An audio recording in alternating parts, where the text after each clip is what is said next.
Hola a todos y bienvenidos a Biología de Tranquis. Las últimas semanas ha habido un pequeño descanso en el programa. En vez de episodio normal, puse una charla con un colega que trabaja en algo curioso y útil. Quizá haya alguna más en el futuro. Pero antes de eso, acabábamos de terminar una serie sobre la epigenética que creo que acabó resultando interesante, aunque quizá un poco densa a ratos. Hoy vamos a comenzar a hablar de las plantas, que hasta ahora han sido las grandes olvidadas del programa. Y eso es una pena, porque las plantas son extremadamente importantes para nosotros. Eso es algo que seguramente todos sabéis. Las plantas terrestres forman la base de nuestros ecosistemas. Dan alimento a animales herbívoros, que dan alimento a carnívoros a su vez. También producen el oxígeno que respiramos y reciclan el dióxido de carbono producido por nuestros procesos biológicos y tecnológicos. Sabemos que las plantas son importantes, pero una cosa es saber y otra entender. Y para entender exactamente lo importantes que son las plantas, tenemos que explicar cómo llegamos hasta aquí. El tema de hoy son cosas que ya he mencionado aquí y allá en otros episodios, pero creo que merece la pena juntarlas todas y darles un buen repaso. La moneda de cambio de la vida y la evolución es la energía. Si nos miramos de cerca, no somos más que bolsitas de agua en un universo hostil, y necesitamos trabajar mucho constantemente para mantenernos vivos. Como vimos en el mismísimo primer episodio de este programa, que algún día tendría que regrabar, por cierto, estar vivo es una lucha constante contra los principios que regulan el universo. La energía tiende a dispersarse, lo complejo a desintegrarse, la entropía a aumentar. Y en este sentido la vida es como una bicicleta. Se mantiene estable y hace cosas emocionantes siempre y cuando tenga energía. Sin energía que la mantenga rodando, la bicicleta se cae y se convierte en un objeto inerte y aburrido. Y con la vida pasa lo mismo. Y si además de sobrevivir quieres replicarte, pues necesitas todavía más energía. No es sorprendente entonces que a lo largo de la evolución los seres vivos se hayan ido adaptando para sacar energía de los lugares más insospechados, y hayan, o más bien hayamos, desarrollado mecanismos muy sofisticados para extraer energía de nuestro medio ambiente. Y sin embargo, pese a toda la diversidad de la vida, en el corazón mismo de la bioquímica que nos mantiene funcionando, hay un sistema básico que vemos repetido constantemente, y que quizá hasta existiese en el último ancestro común de toda la vida sobre la Tierra. Este sistema es la turbina de protones.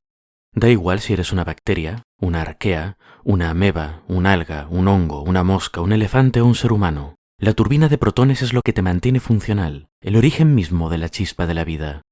La única alternativa es la fermentación, un proceso muchísimo menos eficiente usado en vez de la turbina en condiciones desfavorables, o por organismos que por alguna razón han perdido la maquinaria para fabricar el sistema a lo largo de la evolución. El principio básico de esta turbina ya lo hemos mencionado varias veces a lo largo del programa al hablar de mitocondrias, fotosíntesis y extremófilos, pero hagamos un resumen rapidito.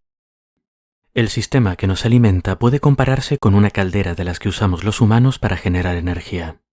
Las calderas usan una fuente de calor para calentar agua y convertirla en vapor, generar presión dentro de la caldera y luego liberar ese vapor a presión a través de una turbina, que convierte esa energía mecánica del vapor en energía eléctrica que nuestra tecnología está diseñada para utilizar.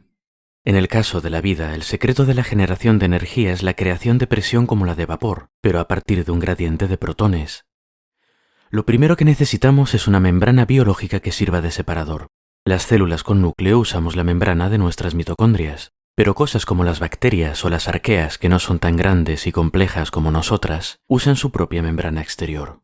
Luego usamos energía externa para, en vez de calentar agua para la caldera, tomar protones que estén en un lado de la membrana y pasarlos al otro. Ahora bien, el universo odia este tipo de cosas. Que haya tantos protones a un lado y tan pocos a otro es una situación inadmisible.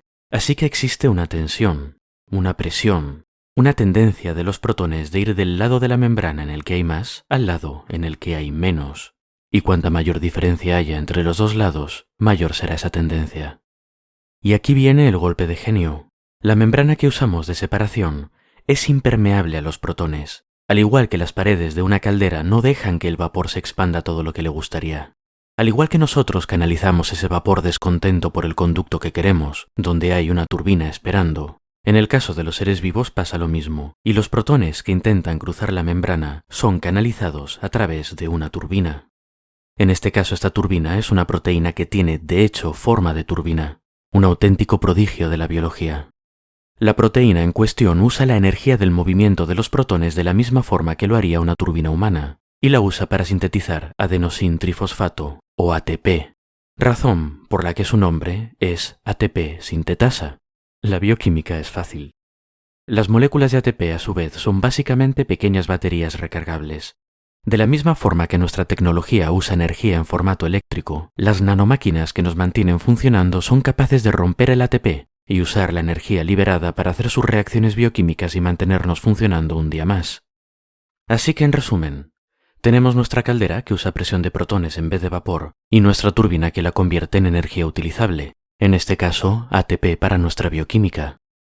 Pero nos falta una parte clave de todo esto, la fuente de energía exterior, lo que sea que usamos para calentar el agua de nuestra caldera y convertirla en vapor. En el caso de las calderas humanas esto es sencillo. Necesitamos simplemente una fuente de calor. Podemos quemar carbón, gas, madera o podemos usar incluso un reactor nuclear. Pero en el caso de la biología es un poco más complicado. La energía que calienta nuestra caldera, que bombea protones de un lado a otro de la membrana, sale de la llamada cadena de transporte de electrones. Hablamos un poco de ella en el episodio de la fotosíntesis y en los de los extremófilos, pero ya que estamos dando un repaso, hagámoslo bien. La cadena de transporte de electrones es un nombre muy descriptivo. Consiste en una serie de proteínas colocadas en la membrana separadora de nuestra caldera en un orden muy cuidadoso. El orden se basa en la afinidad de cada una de estas proteínas por los electrones. La primera es poco afín, la segunda un poco más que la primera, la tercera un poco más que la segunda, etc. Esto quiere decir que si le damos un electrón extra a la primera proteína de la cadena, ésta se lo intentará pasar lo antes posible a la segunda, como si fuese una patata caliente. De nuevo estamos tratando con las reglas básicas del universo. Todo tiende a la estabilidad, y la primera proteína de la cadena es muy inestable con un electrón de más inestable de lo que lo sería la segunda. A la segunda le pasa lo mismo con la tercera, y a la tercera le pasa lo mismo con la cuarta. La termodinámica, pues, va a tender a restablecer el orden, asegurándose de que siempre que haya una opción, el electrón estará en el lugar en el que cause la menor inestabilidad posible, por lo que ese electrón irá progresivamente saltando de una proteína a la siguiente. Ya sé que esto suena un poco arcano, pero pensad que en la práctica lo que pasa simplemente es que esta cadena de proteínas actúa como una cuesta abajo o un salto de agua para los electrones que entran, que van rebotando de una a otra proteína de la cadena hasta llegar al final. O si preferís otra analogía es como una corriente eléctrica, como la que ocurre en una batería humana cuando conectas los dos polos. De forma efectiva lo que hay es un flujo de electrones entre la primera proteína de la cadena y la última. En cada uno de estos rebotes de los electrones de una proteína a otra se libera un poco de energía, y esta energía es la que se usa para bombear protones a través de la membrana separadora, para calentar el agua de nuestra caldera y crear presión. Ahora bien, para que esta cadena funcione necesitamos dos cosas. La primera es una fuente de electrones, un producto químico que tenga electrones de los que quiera librarse y que sea menos afín a ellos que la primera proteína. La segunda cosa que necesitamos es un desagüe para estos electrones, un sumidero, un compuesto que tenga todavía más afinidad con los electrones que la última proteína de la cadena. Mientras el organismo disponga de estos dos compuestos en abundancia, los electrones siguen fluyendo, los protones siguen bombeándose y la turbina sigue funcionando. Ahora que sabemos esto, ya tenemos una forma simple de describir un metabolismo. Tenemos que saber cuál es la fuente de electrones, cuál es el sumidero y cuáles son los subproductos del proceso. Y es que aunque sea fácil visualizarlo así como lo hemos hecho nosotros, esto no son simplemente electrones saltando de una molécula a otra. ¡Uy! No funciona así. Cada transferencia de electrones conlleva una reacción química que transforma los compuestos implicados. En el caso de, por ejemplo, un ser humano, la fuente de electrones es glucosa que sacamos de otros seres vivos, el sumidero de electrones es oxígeno que sacamos de la atmósfera, y la reacción de transferencia de electrones resulta en dióxido de carbono, agua y calor. Una reacción muy parecida, por cierto, a la que ocurre cuando quemamos madera o carbón. Pero cuando apareció la vida en la Tierra primigenia, este metabolismo no podría haber existido. Para empezar, si la vida acababa de aparecer, no había vida que comerse, y además en aquellos tiempos había muy poco oxígeno en la atmósfera o en el agua. Esto quiere decir que tanto las fuentes como los sumideros de electrones tendrían que haber sido compuestos inorgánicos. Por ejemplo, algunos de los primeros organismos quizás sacasen electrones del hidrógeno molecular, es decir, moléculas de dos átomos de hidrógeno pegados. y quizá le pasasen esos electrones al dióxido de carbono, produciendo metano y agua por el camino. O quizá usaban hidrógeno como fuente y sulfatos como sumidero, creando sulfuro de hidrógeno y agua en el proceso. O quizá el sumidero eran sulfatos y la fuente era amoníaco. Estos son metabolismos perfectamente adecuados a las necesidades de una pequeña bacteria o arquea, viviendo felices en un sedimento o en una fumarola submarina, donde los compuestos que necesitan estén disponibles en abundancia. De hecho, hasta tendrán energía para ir dividiéndose de vez en cuando, pero la cosa no da para mucho más. Veréis, el tema es que la energía que uno puede sacar de una de estas cadenas de transporte depende de la diferencia entre las afinidades por los electrones entre la fuente y el sumidero. La frase es un poco mareante, ¿vale? Pero es fácil de visualizar si os imagináis la cadena como un salto de agua de estos con turbina. Ahora imaginaos que cuanta más afinidad tiene un compuesto químico por los electrones, más abajo está, y cuanto menos, más arriba. Cuanto mayor sea la diferencia entre las alturas de la fuente y el sumidero, más largo será el salto de agua, y por tanto mayor la generación de energía. De la misma forma, cuanta mayor sea la diferencia de afinidad por los electrones entre los extremos de la cadena, más energía podemos exprimirle a ese flujo de electrones. En el caso de estos metabolismos que usan compuestos inorgánicos, la diferencia no es mucha, y el salto es corto. Esto quiere decir que a estos organismos les es difícil crear la presión necesaria en su caldera de protones. Obtienen poca energía de su ambiente y se limitan a sobrevivir como pueden. Es por esto que la evolución de las cianobacterias y la aparición de la fotosíntesis formadora de oxígeno representaron una revolución enorme en la historia de la vida. Las cianobacterias son células simples, bacterias, como su nombre indica, que desarrollaron un nuevo procedimiento bioquímico que les permitía usar la energía solar para romper el agua, sacarle electrones y pasárselos a una proteína con muy poca afinidad por ellos, que está muy arriba según nuestra analogía del salto de agua. Esto les permitió crear una cadena de transporte de electrones muy larga, y de hecho tienen dos, una detrás de la otra. No solo eso, sino que los electrones sacados del agua se donaban finalmente al dióxido de carbono atmosférico, formando en el proceso grandes cantidades de compuestos orgánicos, y específicamente glucosa. Esto cambió completamente las reglas del juego de la vida.